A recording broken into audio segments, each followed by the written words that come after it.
বিপদে মোরে রক্ষা করো, এ নহে মোর প্রার্থনা। বিপদে আমি না যেন করি ভয়, দুঃখ তাপে ব্যথিত চিতে নাই বাঁধিবে সান্ত্বনা। দুঃখে যেন করিতে পারি জয়। সহায় মোর না যদি জুটে, নিজেরও বল না যেন টুটে। সংসারেতে ঘটিলে ক্ষতি, লোভিলে শুধু বঞ্চনা। নিজেরও মনে না যেন মানে। সুপ্রিয় দর্শক, প্রমাণিত অপ্রমাণিত আইনের সহজ পাঠ আইন বিষয়ক অনুষ্ঠানে সবাইকে আমন্ত্রণ জানাচ্ছি। আমাদের দেশে প্রতারণার ঘটনা অহরহই ঘটে থাকে। অনেকের ধারণা প্রতারণার বিচার হয় না। গবেষণার তথ্য অনুযায়ী 95% প্রতারণার বিচার হয় না। অনেকে ঘটনাটি সহজভাবে নিলেও যারা প্রতারণার শিকার হয় ভুক্তভোগীর ভয়াবহ মাশুল গুনতে হয়। এই নিয়ে সচেতন করতেই আজকে আমাদের অনুষ্ঠানের প্রসঙ্গ প্রতারণা বা ফ্রড। আমাদের অনুষ্ঠানের দুটি অংশ থাকছে। প্রথমে আমরা ঘটনাটির অপ্রমাণিত অংশ দেখব। চলুন আমরা অপ্রমাণিত অংশটি দেখে আসি। কি গো, চা কেমন হয়েছে? আরে তোমার হাতে চা খারাপ হয়? যাক, তবুও তোমার মুখ থেকে আমার প্রশংসা শুনলাম। মা মা, আমি কি মালয়েশিয়া যাবো না? দুলাভাই কতদিন অপেক্ষা করব? বাবারে, একটু সবুর কর না। এতগুলা টাকা জোগাড় করা কি মুখের কথা? হ্যাঁ, আমি দিক দিয়ে সবুর করি আর দুলাভাই যাজ্ঞা বিদেশে। শুনো মা, দুলাভাই আমারে কইছে যে 1 সপ্তাহের মধ্যে যদি আমি 6 লাখ টাকা না ম্যানেজ করতে পারি তাহলে হ্যার কিন্তু কিছু করার নাই। আমার সব বন্ধুরা বিদেশ চলে গেছে আমার সামনে দিয়া, আমি এখানে আটকা পড়ে আছি। বাবা রে, হাতে তো ক্যাশ নাই। আব্বা, তোমার আমি কতবার কইছি যে ক্যাশ নাই, জমি বেচো।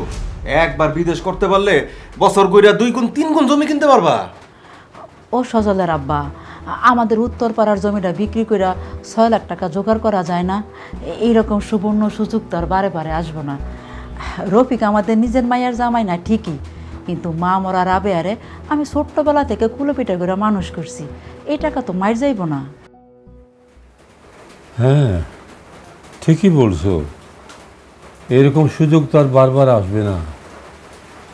দেখি বিকেলে মাদবর সাহেবরে বইলা কিছু বন্ধকে টাকা নিতে পারি কিনা। এই তো আমার বাপজানের বুদ্ধি খুলছে।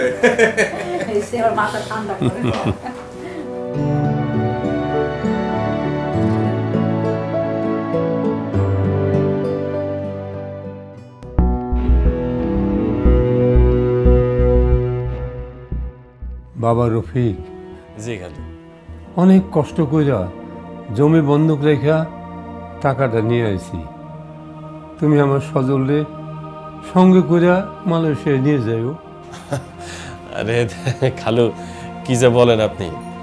রাবেয়ারে তো খালা কোলে পিঠে করে নিজের মেয়ের মতো মানুষ করছে।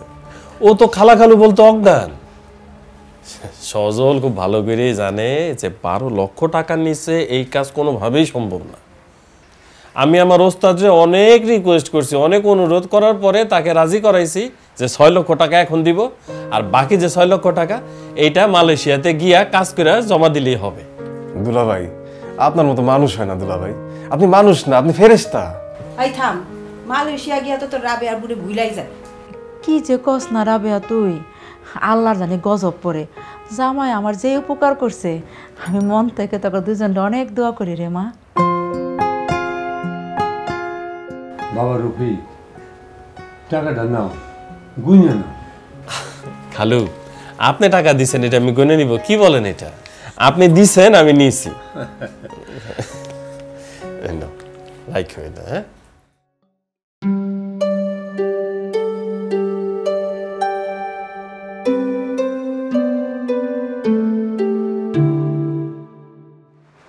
হ্যালো হ্যালো দুলাভাই, কাগজপত্র হয়েছে? কি বলছেন? হ্যালো দুলাভাই, শুনতে পারতেছি না। হ্যালো, ও আচ্ছা আচ্ছা, ঠিক আছে ঠিক আছে দুলাভাই, ঠিক আছে। সজল, রফিক কি বললো? কইলো ব্যস্ত আছে, পরে ফোন দিব। 15 দিন পর না ভিসা দেওয়ার কথা ছিল।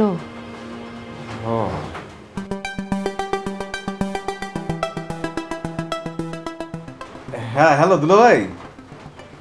হ্যাঁ আচ্ছা আচ্ছা আচ্ছা ঠিক আছে ঠিক আছে দুলা ভাই ঠিক আছে। আব্বা খালি শুধু শুধু চিন্তা করো, দুলাভাই কইলো যে সামনে শুক্রবার ঢাকায় নিয়ে যাইবো ভিসা আনতে। শুকুর আলহামদুলিল্লাহ, আল্লাহ তাআলা আমগর দিকে মুখ তুইলা তাকাইছে। চিন্তা মুক্ত হইলা।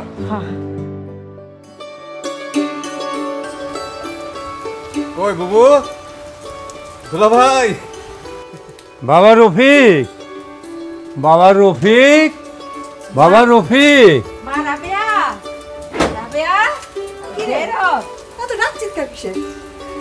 রে তুই তো ছোটবেলায় মাংস মুনা আসলে রুটি পছন্দ করতি, তাই ভাবলাম তোকে বাড়িতে আমু রান্না বান্না করে নিয়ে আইছি। খালা তুমি যে কি করো না, খবর টবর না দিয়ে এইভাবে আসতে হয়? তোমার জামাই শরীরটা খুব খারাপ, হ্যাঁ? মাথা তুলতে পারতেছে না। কি কও বুবু, কি হইছে দুলাভাই? দুলাভাই কি এই, ঘরে ঢুকিস না, ওর শরীরটা খুব খারাপ। একটু দেখে আসি দুলাভাই রে। আরে কি ব্যাপার, এত চিল্লাচিল্লি কিসে? শান্তি মতো কিছু ঘুমাই তো দিবা না নাকি? কি ব্যাপার খালু, আপনারা এই সময় বাড়িতে? বাবা রফিক, তুমি তো সামনের সপ্তাহে ঢাকা গিয়া সজলরে ভিসা দিবা, তারপর তুমি আর সজল একসঙ্গে বিদেশ যাবা। সেই খুশিতে রান্না বান্না করে নিয়ে আইছি। মা রাবেয়া ছোটবেলায় মাংসের ভুনা আর সিজা রুটি খাইতে খুব পছন্দ করতো না রে মা। ভিসা মানে কি এর ভিসা? মানে ভিসা কি মোয়া নাকি যে কইলে বইমের থেকে বাইর করে খালি দিমু আর খাইবেন? দিবা শব্দ দেখেন আপনারা তো বুঝতেছি না কিছু। কি বলো বাবা রফিক মিয়া, তোমারে নগদ 6 লক্ষ টাকা দিলাম জমি বন্ধক দিয়া, সজল রে ঢাকায় নিয়ে যাবা ভিসা করতে। তুমি 7 দিনের মধ্যে ঢাকা শহরে ভিসা আনতে যাবা সজল রে নিয়া। আপনার কি মাথা মুথা খারাপ হয়ে গেছে নাকি? 6 লক্ষ টাকা আবার আপনি আমারে কখন দিলেন? রাবেয়া কি বলতেছে তোমার খালা খালু এগুলা? মানে টাকা পয়সার একটু মুখ দেখছি দেখে আপনারা যেমনে খুশি হেমনে আমার সাথে ব্যবহার করবেন, তাই না? আরে খালু, স্বপ্ন কোনোদিন চিন্তা করতে পারি না যে আপনারা আমার সাথে এরকম করবেন। কবে টাকা নিছি আমি আপনার কাছ থেকে কোন তো? কি বলো বাবা রফিক, 10 দিন আগে জমি বন্ধক দিয়া 6 লক্ষ টাকা গুইনা গুইনা দিলাম তোমারে। কথা ছিল যে 7 দিনের মধ্যে ভিসা নিয়ে আসবা, বাকি টাকা মালয়েশিয়া গিয়ে দিলেও হবে। ও মা রাবেয়া, জামাই এসব কি কইতাছে? দেখো খালা, আমাদের একটু টাকা পয়সা হয়েছে দেখা গ্রামের লোকেদের চোখ টাটায়, তাই বলে তোমরাও মিথ্যা গল্প সাজাইয়া সমাজের লোকের কাছে আমাদের অপদস্থ করতে চাও? কি বলিস রাবিয়া, কি বলো জামাই? আরে রাখেন আপনার জামাই, কি এত জামাই জামাই করেন? আপনারা আমার বাড়ি থেকে চলে যান। সজল, তোর বাবা মারে নিয়ে মানে মানে এই বাড়ি থেকে বাইর হ। আর কোনোদিন এ বাড়ি যাবি না। যা। আসো কেন দাঁড়া রয়েছেন কেন? যান। আসো, চল চল চল তুই চল।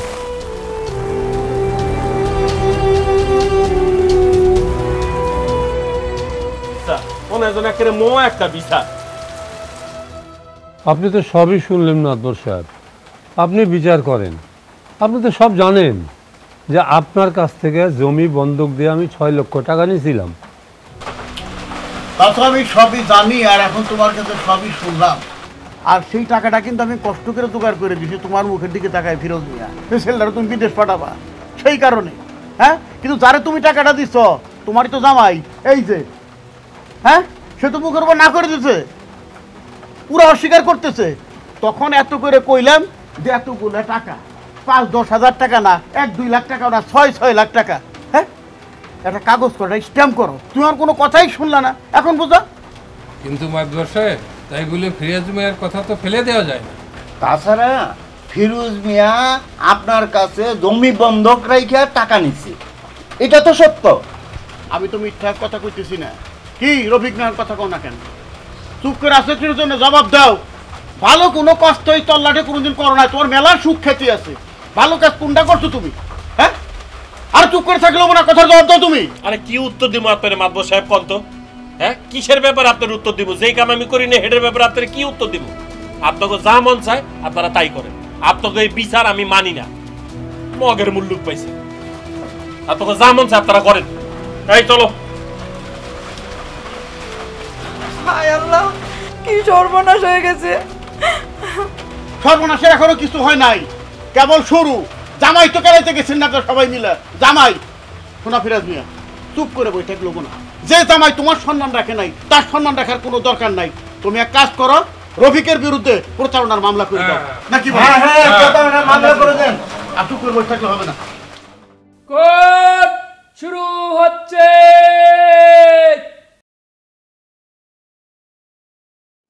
ফিরোজ মিয়া বনাম রফিক মিয়া মামলার শুনানির জন্য প্রস্তুত।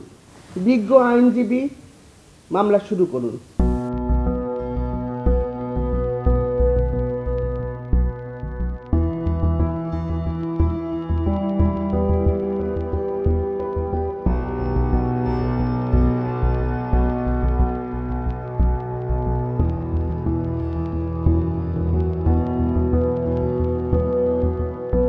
সাক্ষী শুরু করুন।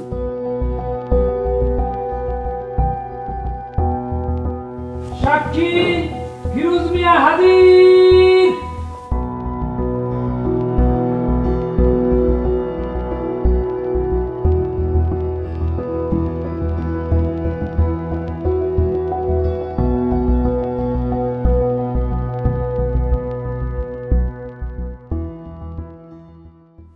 বলুন। যাহা বলিব সত্য বলিব। যাহা বলিব সত্য বলিব।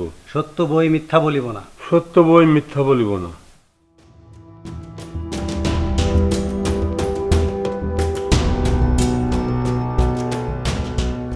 ফিরোজ মিয়া, আপনি কেন মামলাটি করেছেন এটা মাননীয় আদালতকে খুলে বলুন।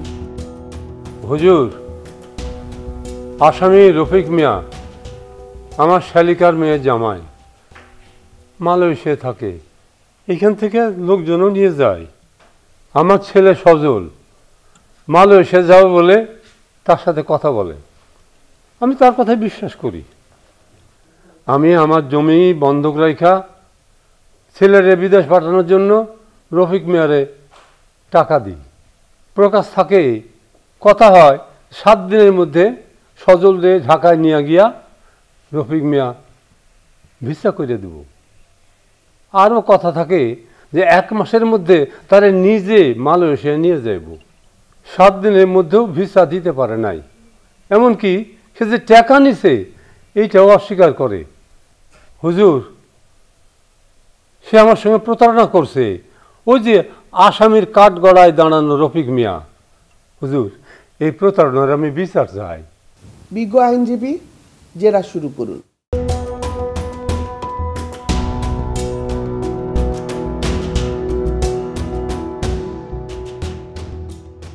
ফিরোজ মিয়া, এতক্ষণ যে বললেন আমার মক্কেলকে আপনি মালয়েশিয়া যাওয়া বাবদ 6 লক্ষ টাকা দিয়েছেন, এই 6 লক্ষ টাকা দেওয়ার কথা আপনি ছাড়া আর কে কে জানেন?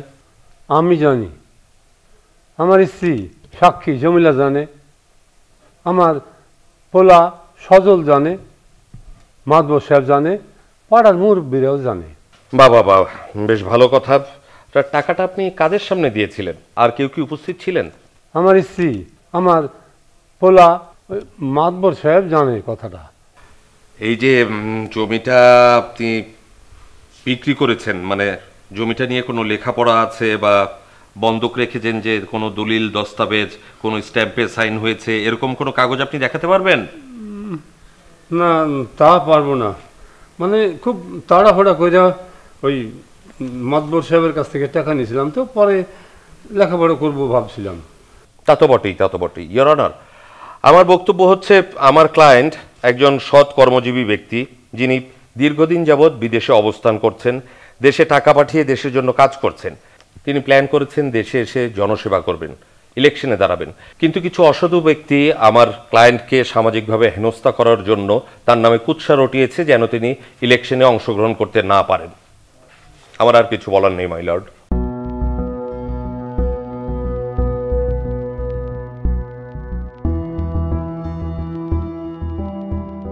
বিজ্ঞ আইনজীবী, পরের সাক্ষী দিন।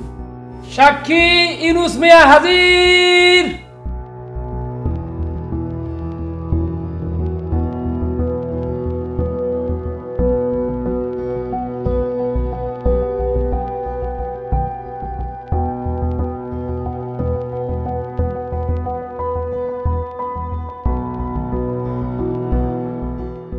সাক্ষী আসগর আলী হাজির।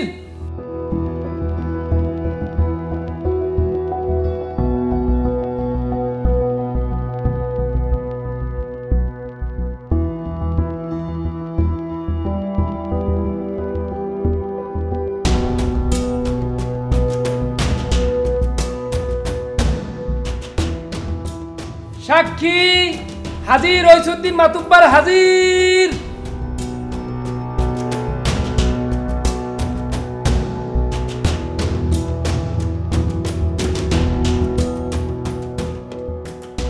বলুন, যাহা বলিব সত্য বলিব। যাহা বলিব সত্য বলিব। সত্য বই মিথ্যা বলিব না। সত্য বই মিথ্যা বলিব না।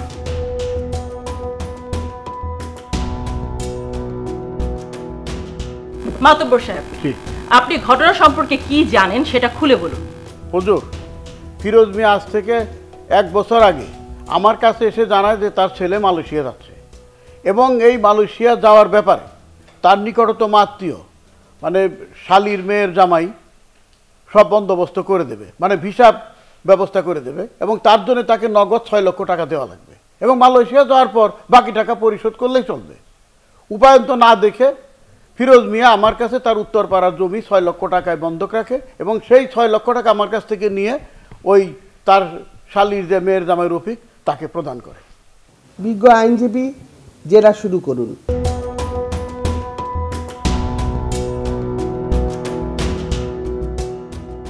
মাদুর সাহেব, জি।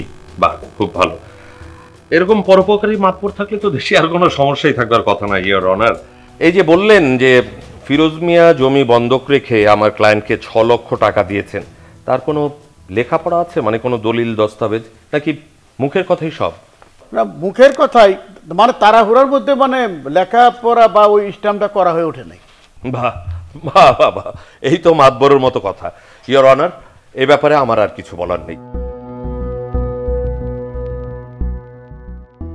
রফিক মিয়া, আপনি আপনার বিরুদ্ধে আনীত অভিযোগ ও সাক্ষীদের বক্তব্য শুনলেন। আপনি কি দোষী না নির্দোষ? হুজুর, আমি সম্পূর্ণ নির্দোষ। ঠিক আছে, আগামীকাল উভয় পক্ষের সওয়াল জবাব শুনে রায় ঘোষণা হবে। কোর্ট শুরু হচ্ছে। ফিরোজ মিয়া বনাম রফিক মিয়া মামলার রায় ঘোষণার জন্য প্রস্তুত। উভয় পক্ষের সাক্ষ্য প্রমাণ দেখলাম, যুক্তিতর্ক শুনলাম। আসামি রফিক মিয়ার বিরুদ্ধে দণ্ডবিধির 420 ধারায় প্রতারণার অভিযোগ আনা হয়েছে। সহজ ভাষায় প্রতারণা অর্থ হলো কাউকে ভুল বুঝিয়ে তার কাছ থেকে কিছু নেয়া। তবে এই ভুল বোঝানোটি অবশ্যই অসৎ উদ্দেশ্যে হতে হবে। এই মামলায় ফিরোজ মিয়া রইসুদ্দিন মাতব্বরের কাছ থেকে জমি বন্ধক দিয়ে 6 লক্ষ টাকা নিয়েছে উল্লেখ করলেও সঙ্গত কারণেই সে অর্থের বিনিময়ে একটি লেখাপড়া থাকা প্রয়োজন ছিল। এছাড়া ফিরোজ মিয়া যতই তার আপনজন রফিক মিয়াকে 6 লক্ষ টাকা দিয়েছে মর্মে দাবি করুক, সেখানেও স্বাভাবিকভাবে একটি লিখিত কাগজ বা স্ট্যাম্প থাকা প্রয়োজন ছিল, যা এই মামলায় নেই। সেহেতু যেখানে লিখিত কাগজপত্র থাকাটাই স্বাভাবিক ছিল অথচ বাদীপক্ষ তা দেখাতে পারেনি, সেহেতু কেবলমাত্র মৌখিক সাক্ষ্যের উপর আদালত বিশ্বাস স্থাপন করতে পারে না মর্মে সিদ্ধান্তে আসি। অতএব আদেশ হয় যে মামলাটি ডিসমিস হলো, আসামি রফিক মিয়াকে খালাস দেয়া হলো।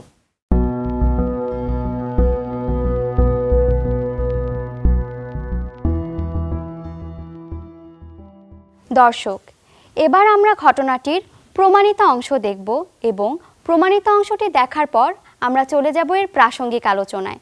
প্রাসঙ্গিক আলোচনা অংশটি তুলে ধরবেন মাননীয় বিচারপতি কৃষ্ণা দেবনাথ। ফিরোজ মিয়া, এই যে তোমার টাকা পুরা 6 লাখই আছে। মাতবর সাহেব, বলো। আপনি যেমন কি উপকার করলেন তা ভাষায় প্রকাশ করার না। এই থামেন, ভাষা পরে হবে। এই মুরব্বী মাতবার সাহেব একটা স্ট্যাম্প এনে লিখে পড়ে নিয়ে আসছে, আপনি ওইটা বুঝিয়ে শুনে ফক্কর করে টাকাটা দেন, তাহলে আর ভবিষ্যতে কোনো ঝামেলা হবে না। কি যে কোন মুরব্বী, মাতবর সাহেব আমার এত বড় উপকার করলো, আমি কি তারে অবিশ্বাস করি? কিসের লেখাপড়া? আমি তো তারে অবিশ্বাস করছি না। এইটাই হচ্ছে তোমাকে বড় সমস্যা।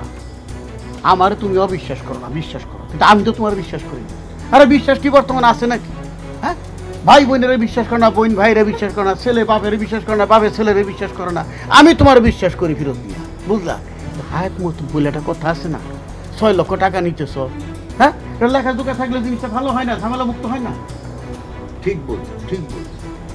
আপনারা এই যে স্ট্যাম্পে সই করুন, আমরা সাক্ষী হিসেবে পরে সই করব, অর্থাৎ এটা এই প্রমাণ রইল আর কি। হ্যাঁ হ্যাঁ হ্যাঁ, তাহলে এই যে ফিরোজ মিয়া, এই যে সই করা আমার সই করাই আছে, এই যে আমার সই করা আছে, এই দেখেন দেখেন দেখেন, হ্যাঁ বাস, এই যে সাক্ষী, এই যে নিচে, এই দেখেন, এই যে 1 নম্বর সাক্ষী, বাস, এই যে 2 নম্বর। রাবেয়া, সবার জন্য নাস্তার ব্যবস্থা করো, জলদি করো। বাবা রফিক, জি, এতে 6 লক্ষ টাকা আছে। জমিটা মাতবরের কাছে বন্ধক দিয়ে আনছি, এই নাও। খালু, কোনো চিন্তা করবেন না, আমরা আগামী 7 দিনের ভিতরে ঢাকা যাব। আমি আর সজন মিলে ভিসাটা নিয়ে আসবো, পরে দুজন একসাথে মালয়েশিয়া যাব। তা ফিরোজ মিয়া, রফিক মিয়া, আমি একটা কথা বলি, স্ট্যাম্পে সই দিয়েই টাকা পয়সা লেনদেন করো। মুরব্বী, আপনি কি আমাকে অবিশ্বাস করতেছেন? ও কিন্তু আমার আপন শালার মতোই। শোনো, বিশ্বাস অবিশ্বাসের কথা না, হায়াত মহৎ বলে তো একটা কথা আছে। মাত্র তো 7 দিনের ব্যাপার, স্ট্যাম্পে একদিন সই থাকা ভালো। আমিও তাই বলি বাবাজি, এর মধ্যে আবার লেখাপড়ার কি দরকার? জি, লেখাপড়া থাকলে তো কোনো অসুবিধা নেই। না, তা নাই, ঠিক আছে, আপনারা যখন বলতেছেন তাহলে কোথায় সাইন করতে হবে আমি করে দিই।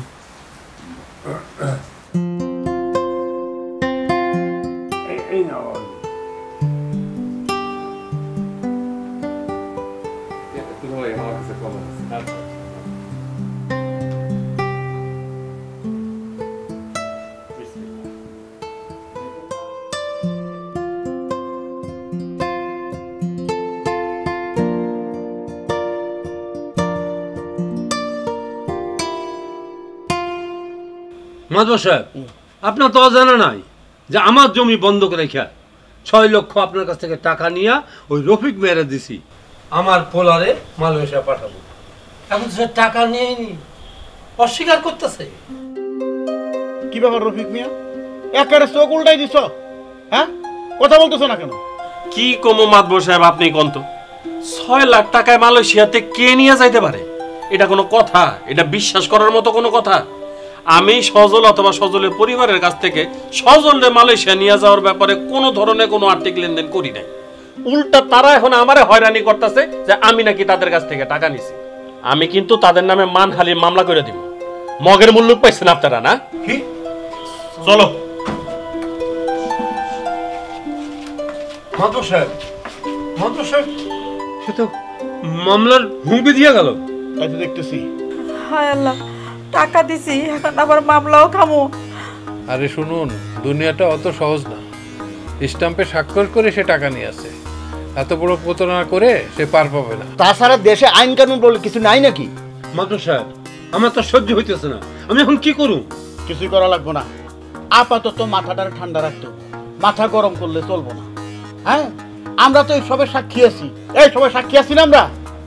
আমরা সবাই সাক্ষী আছি। আর ওই স্ট্যাম্পে যে সই স্বাক্ষর করা আছে সেটা তো আমাদের কাছে আছেই। হ্যাঁ, পুরো ডকুমেন্ট আমার কাছে রয়ে গেছে। আমরা এখন কি করবো?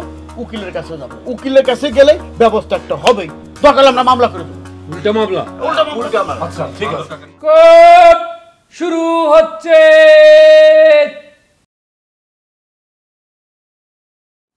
ফিরোজ মিয়া বনাম রফিক মিয়া মামলার শুনানির জন্য প্রস্তুত। বিজ্ঞ আইনজীবী, মামলা শুরু করুন।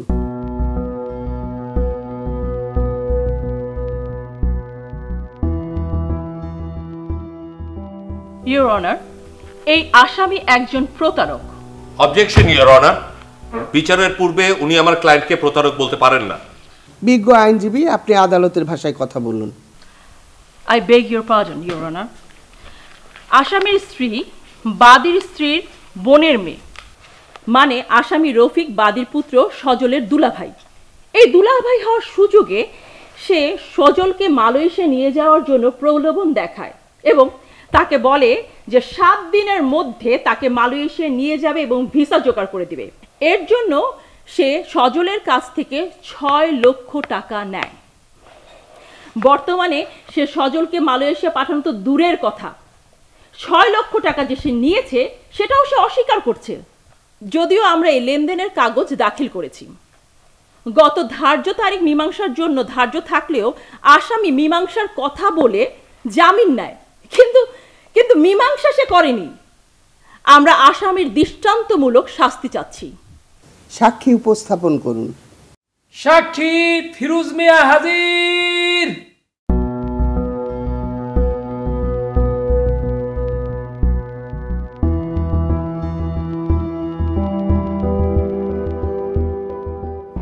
বলুন, যাহা বলিব সত্য বলিব। যাহা বলিব সত্য বলিব। সত্য বই মিথ্যা বলিব না। সত্য বই মিথ্যা বলিব না। হুজুর, আদালতে 2টা স্ট্যাম্প জমা দিছি।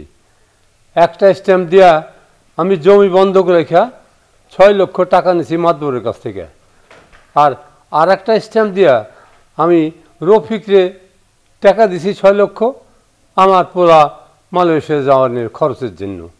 ওই স্ট্যাম্পে রফিক মিয়ার দস্তখত আছে হুজুর। আমি বিচার চাই হুজুর। বিজ্ঞ আইনজীবী, আপনার জেরা শুরু করুন।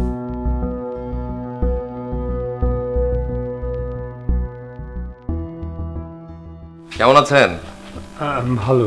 ভালো আছেন? আপনি তো জানেন যে উনি মালয়েশিয়া থাকে, মালয়েশিয়া লোক পাঠায়, তাই না? জি, সেই জন্যই তো তারে বিশ্বাস করে টাকা দিছি এবং সে 7 দিনের মধ্যে ভিসা দিবে বলছে।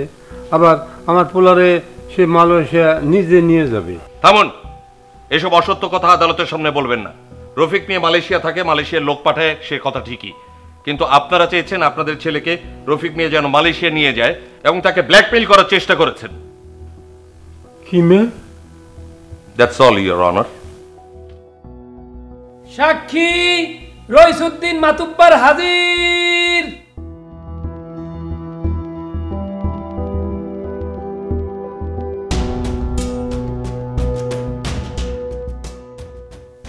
বলুন, যাহা বলিব সত্য বলিব। যাহা বলিব সত্য বলিব। সত্য বই মিথ্যা বলিব না। সত্য বই মিথ্যা বলিব না।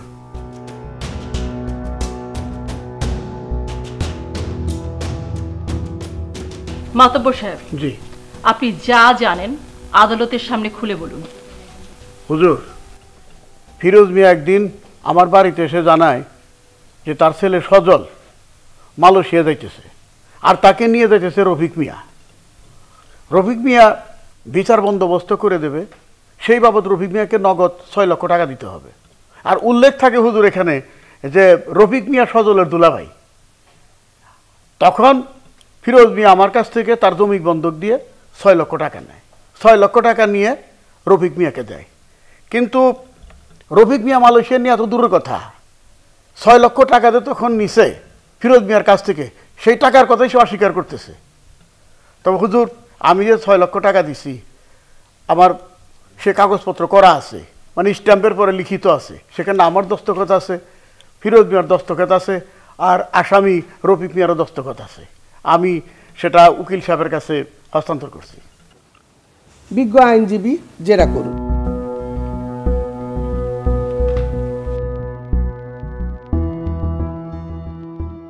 মাতব্বর সাহেব, জি, এই যে দেখুন তো, এই যে টাকা দেওয়ার স্ট্যাম্প, জি, এরকম স্ট্যাম্প তো জীবনে অনেক করেছেন, তাই না? হ্যাঁ, তা করেছি। বাবা, তাহলে শুনুন, এরকম স্ট্যাম্প তৈরি করে মিথ্যা সাক্ষী দিয়েই তো আপনার পেশা, তাই না?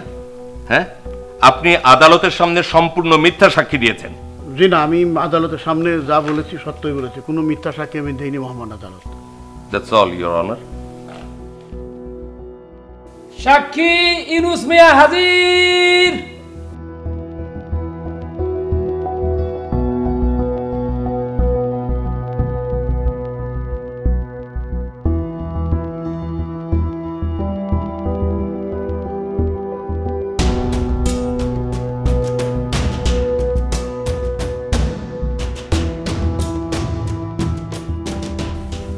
রফিক মিয়া, আপনি আপনার বিরুদ্ধে আনিত অভিযোগ শুনলেন, সাক্ষীদের বক্তব্য শুনলেন। আপনি কি মনে করেন আপনি দোষী না নির্দোষ? আপনার কি কোনো সাক্ষ্য আছে? কিছু বলতে চান? হুজুর, আমি সম্পূর্ণ নির্দোষ। আমি ন্যায় বিচার চাই। আগামীকাল উভয় পক্ষের সওয়াল জবাব শুনে রায় ঘোষণা হবে। শুরু হচ্ছে। ফিরোজ মিয়া বনাম রফিক মিয়া মামলার রায় ঘোষণার জন্য প্রস্তুত। উভয় পক্ষের সাক্ষ্য প্রমাণ দেখলাম, দালিলিক প্রমাণাদি পর্যালোচনা করলাম, যুক্তিতর্ক শুনলাম। আসামি রফিক মিয়ার বিরুদ্ধে দণ্ডবিধির 420 ধারায় প্রতারণার অভিযোগ আনা হয়েছে। একটি প্রতারণা প্রমাণ করতে গেলে ফরিয়াদি পক্ষকে মূলত প্রমাণ করতে হয় অভিযুক্ত ব্যক্তি কোনো ব্যক্তিকে প্ররোচিত করেছিলেন প্রতারণার মাধ্যমে অসাধু উপায়ে, ফরিয়াদি পক্ষ প্ররোচিত হয়ে কোনো সম্পত্তি দান করেছিলেন। সাক্ষ্য প্রমাণ পর্যালোচনায় দেখা যায় যে প্রতারণার সবকটি উপাদানই এ মামলায় বিদ্যমান। সামগ্রিক বিবেচনায় সিদ্ধান্তে আসি যে আসামি রফিক মিয়ার বিরুদ্ধে দণ্ডবিধির 420 ধারায় বর্ণিত শাস্তিযোগ্য অপরাধ সুস্পষ্ট, সুনির্দিষ্ট এবং সন্দেহাতীতভাবে প্রমাণিত হয়েছে। অতএব আদেশ হয় যে আসামি রফিক মিয়াকে দণ্ডবিধি 420 ধারায় দোষী সাব্যস্তপূর্বক তাকে 5 বছর সশ্রম কারাদণ্ড ও 10,000 টাকা জরিমানা, অনাদায়ে আরও 3 মাসের বিনাশ্রম কারাদণ্ডে দণ্ডিত করা হলো।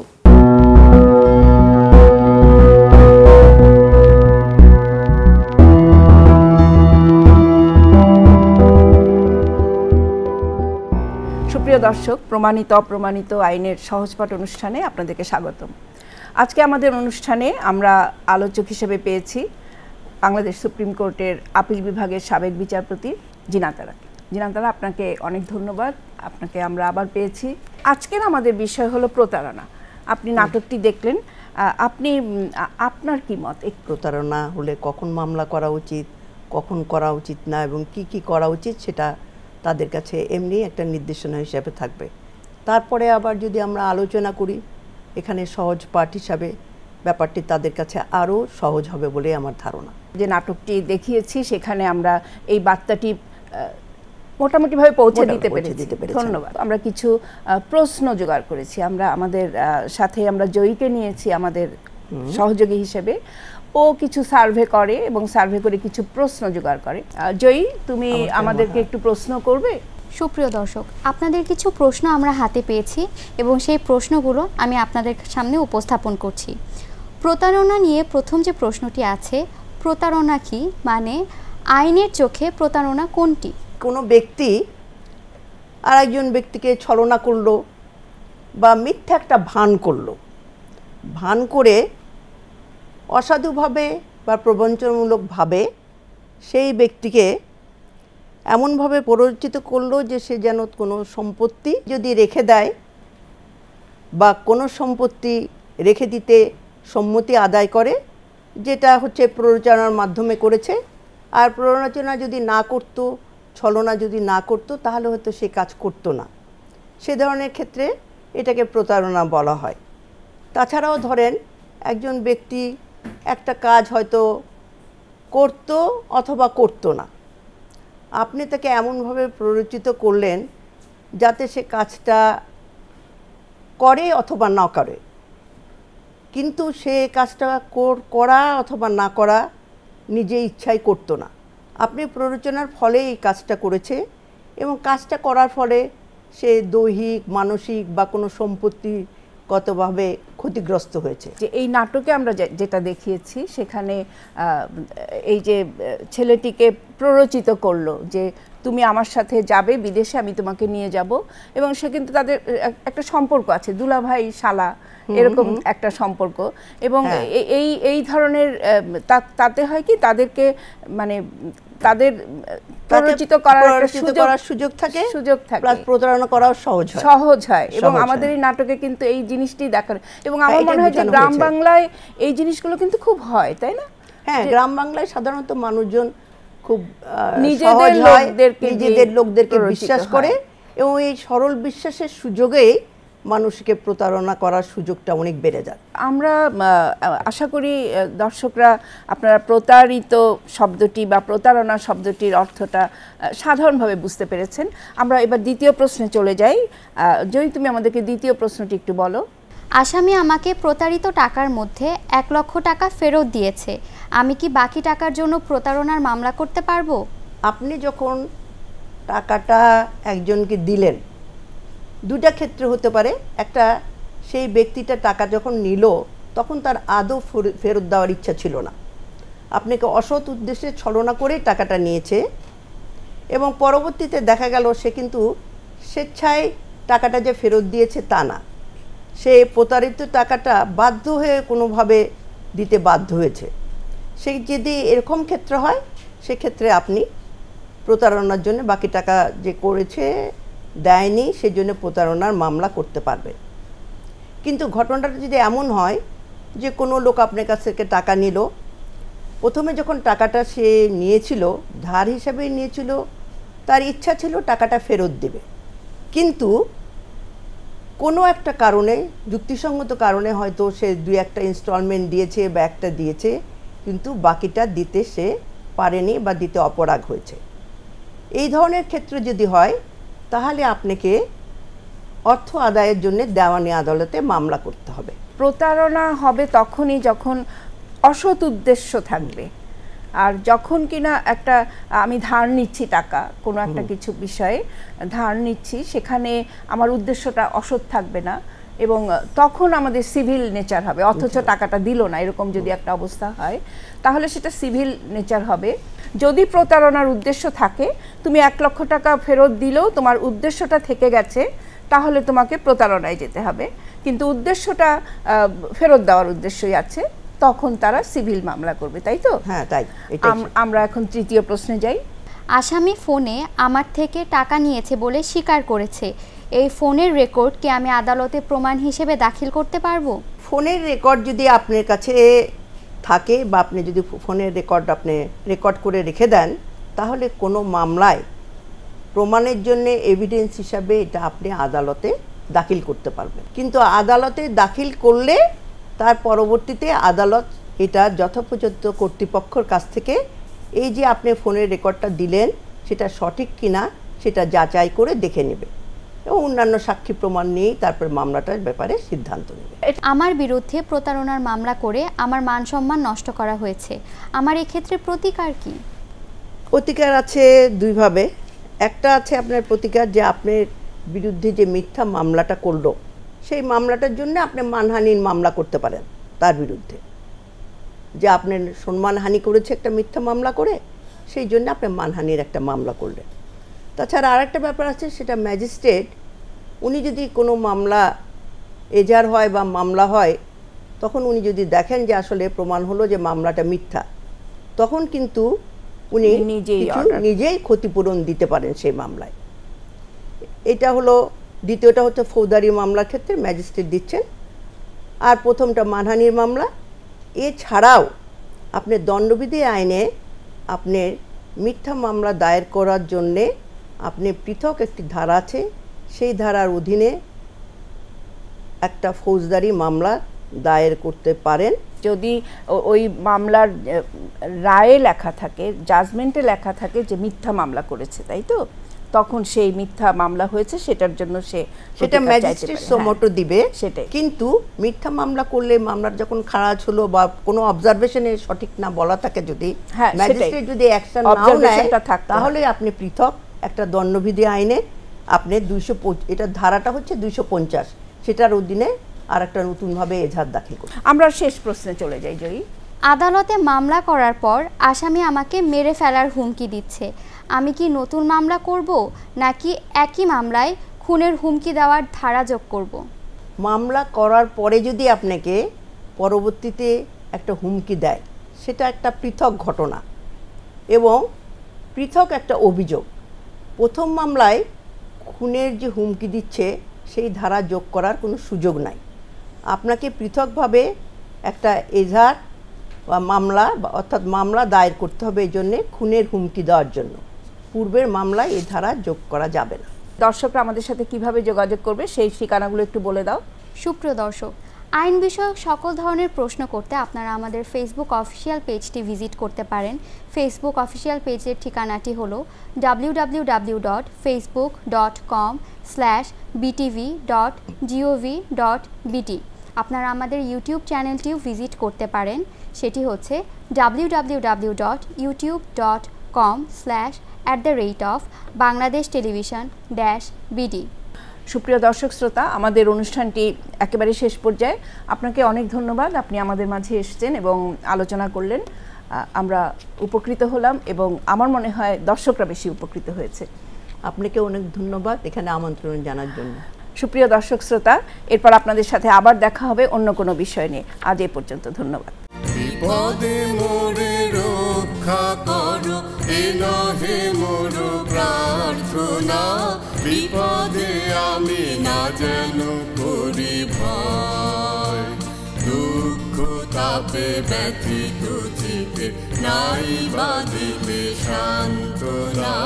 দুঃখে যেন করিতে পারি জয়, সহায় মোর না যদি জুটে, নিজেরও বল না যেন টুটে। সংসারেতে ঘটিলে ক্ষতি, লোভিলে শুধু বঞ্চনা। নিজের